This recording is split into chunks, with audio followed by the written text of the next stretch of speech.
Hi, welcome back to the Cozy Coffee Corner here at Flickspresso, where we will be unraveling cinema one sip at a time.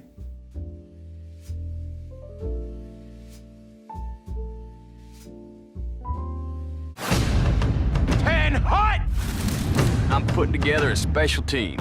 We're gonna be doing one thing and one thing only.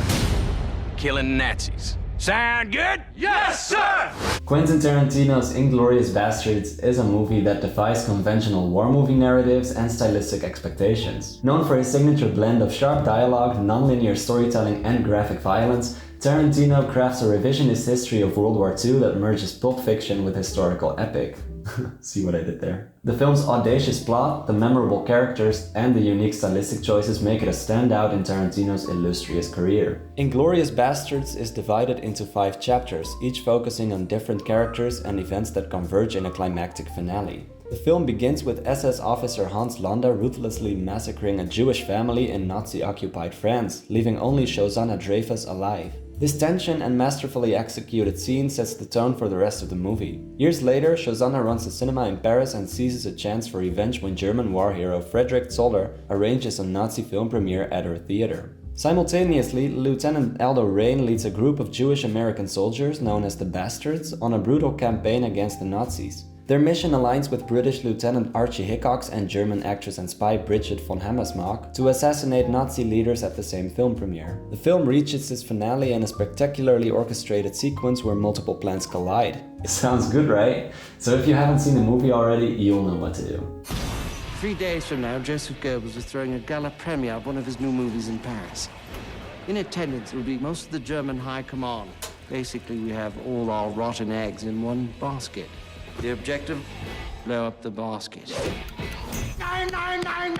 Oh, yes. *Inglourious Bastards* is what we call an alternate history movie. An alternate history movie is a movie that explores a what-if situation by reimagining historical events and altering their outcomes. The genre often blends historical facts with speculative fiction, allowing for creative reinterpretations of historical facts, figures, time periods, anything. Other examples of alternate history movies are Watchmen, Moulin Rouge, Anastasia, and one of Tarantino's other movies, Once Upon a Time in Hollywood. One of *Inglourious Bastards' most notable achievements is its main villain, SS Colonel Hans Landa, played by Christoph Waltz. I'd say without a doubt that he is one of the most memorable movie villains of the early 21st century. Waltz's portrayal of the character is nothing short of legendary, earning him an Academy Award for Best Supporting Actor. His terrifying nature is a complex interplay of intelligence, charm, ruthlessness, and unpredictability, while being driven by self-interest and a desire for power. Autre chose que je voulais vous demander.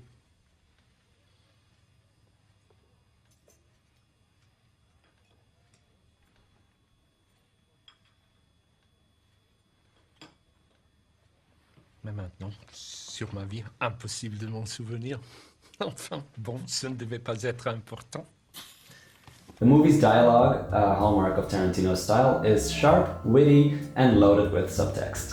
The film's opening scene, for example, is a masterclass of how to build tension through conversation. Tarantino's ability to blend humor with suspense is evident throughout the film, providing a unique viewing experience that balances moments of levity with high-stakes drama. Furthermore, the film's narrative structure, though non-linear, is cleverly constructed. Each chapter builds upon the last, creating a mosaic of intersecting storylines that culminate in a satisfying and, let's say, explosive conclusion. The narrative complexity, the tension, the characters, all combined with Tarantino's direction, is what keeps us engaged and invested in the outcome. Das ist das Geräusch meiner Walter, die direkt auf ihre Hoden gerichtet ist. Dann sind wir zu zweit. Und ab jetzt sind wir zu dritt. Like that nice. Okay, so as I can see here, *Inglourious Bastards* grossed over 321.5 million in theaters worldwide, making it Tarantino's highest grossing movie up to that point, until it was surpassed by *Django Unchained* in 2012 and to third highest grossing by *Once Upon a Time in Hollywood* in 2019. Okay, and now it's time to guess how much the score online is. Okay, so if we go to RottenTomatoes.com, I've not visited this page before. I want to say that beforehand.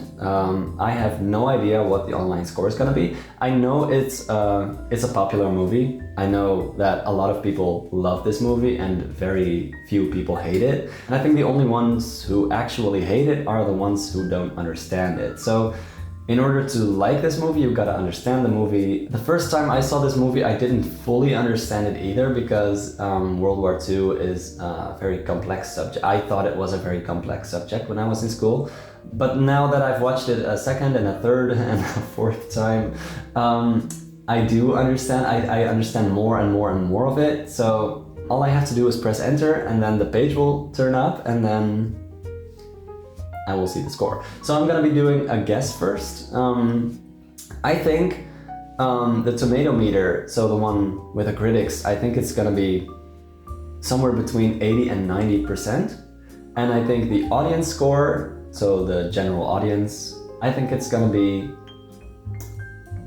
what shall we say, 75 to 85%? Okay, we're gonna check. Okay, let's see how close we are. Okay, the tomato meter is at 89% and the audience score is 88%. Okay, it was literally just a guess. I had no idea I was gonna be this close. I'm not at all surprised actually that it's gotten a rating as high as this one. It's a score that would I have expected it? Yeah, I would have expected it, otherwise I wouldn't have guessed it, right? So I think it's a perfectly valid score for this movie, yeah.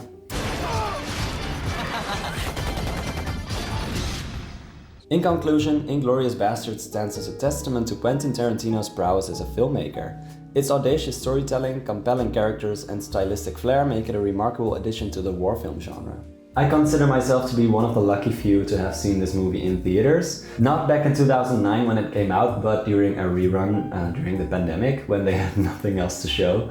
I think it's one of those movies that you need to see in a theater, otherwise you haven't really seen it. Know what I mean?